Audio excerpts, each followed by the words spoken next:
Samy Deluxe, also der Name fiel und ich sage, der muss mitmachen.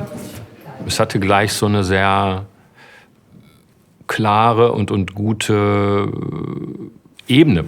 Schon am Telefon, als ich zum ersten Mal mit ihm gesprochen habe und sagte, so was kannst du dir vorstellen? Und es war so eine ganz andere Art zu reden schon bei ihm. Seitdem ich Max Rabe das erste Mal gehört habe, so das ist genau diese Ära, wo für mich dann irgendwas schwingt irgendwie.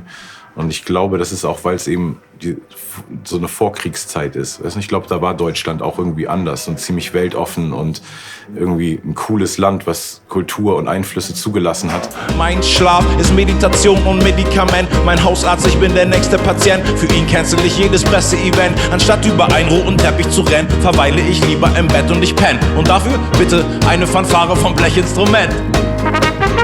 Ja, auf Lea haben mich Freunde aufmerksam gemacht. Und als ich dann von ihr Sachen von ihr gehört habe, habe ich gedacht, nein, ich kenne die ja. Also das war so phänomenal. Mir ist sie vorher schon aufgefallen mit ihrer Wahnsinnsstimme. Es war total schön, weil es so entspannt ist irgendwie. Es ist so eine ganz lockere Atmosphäre, alle sind gut drauf. Das Publikum ist so voll nett, irgendwie, das gibt einem eine gute Energie. Ich kann doch nicht sagen, es sollte nun gehen. Das Glück im Haus zu haben, ist doch sehr schön. Ich bin ganz verblüfft von der Situation. Vielleicht bin ich verwöhnt, doch was macht das schon? Das war ein besonderer und schöner Moment, weil er auch, das hat man gemerkt, es sehr genossen hat, eben auch bei den Proben mit dem ganzen Orchester da arbeiten zu können. Ich habe damals auf der Schauspielschule Ernst Busch Kein Schwein ruft mich an vorgesungen. Und der Haifisch, der hat Zähne und die trägt er im Gesicht. Ja, und wie toll, wir hatten dann noch Namika als Gast, die Küssen kann man nicht alleine vorgetragen hat. Ganz elegant im Damensmoking. Küssen, das geht auf keinen Fall allein. Ich glaube, das habe ich jetzt Denn kapiert. dazu braucht man einen anderen Mund. Unplugged ist bei uns Polka Unplugged. Praktisch heißt der ganze Geschichte. Und da ist eigentlich immer Unplugged, weil wir haben gar keine elektrischen Instrumente.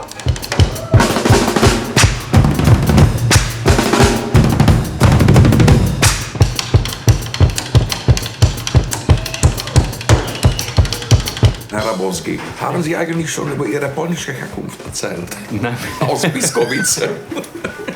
War ich bisher noch selber Der nie Familie Rabowski.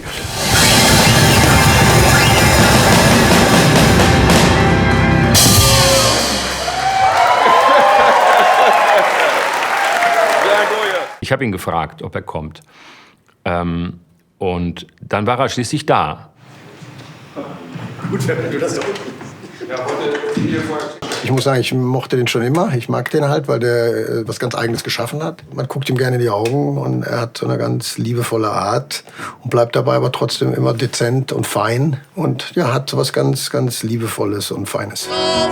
So viele Worte und ich verstehe nicht, was du meinst. Ich hatte plötzlich die Idee, dass es in diesem Abend einen ganz besonderen Effekt geben muss. Eine starke, wüste Person wie aus einer anderen Welt, grimmige Erscheinung.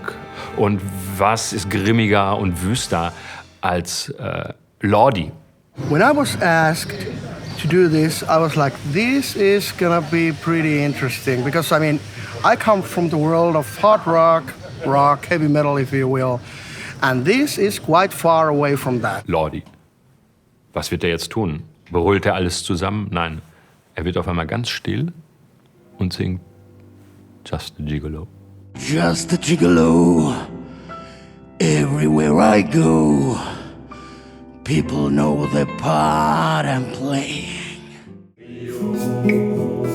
Un monte de Chosita, chiquitita, es el moro de los negros, la mansión.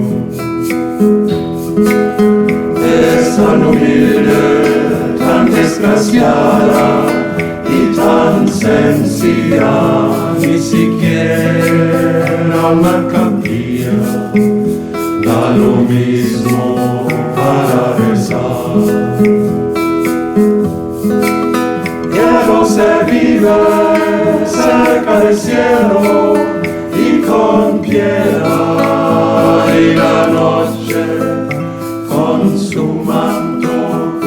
la choza lleva la paz. Allá se escucha al fin del día una plegaria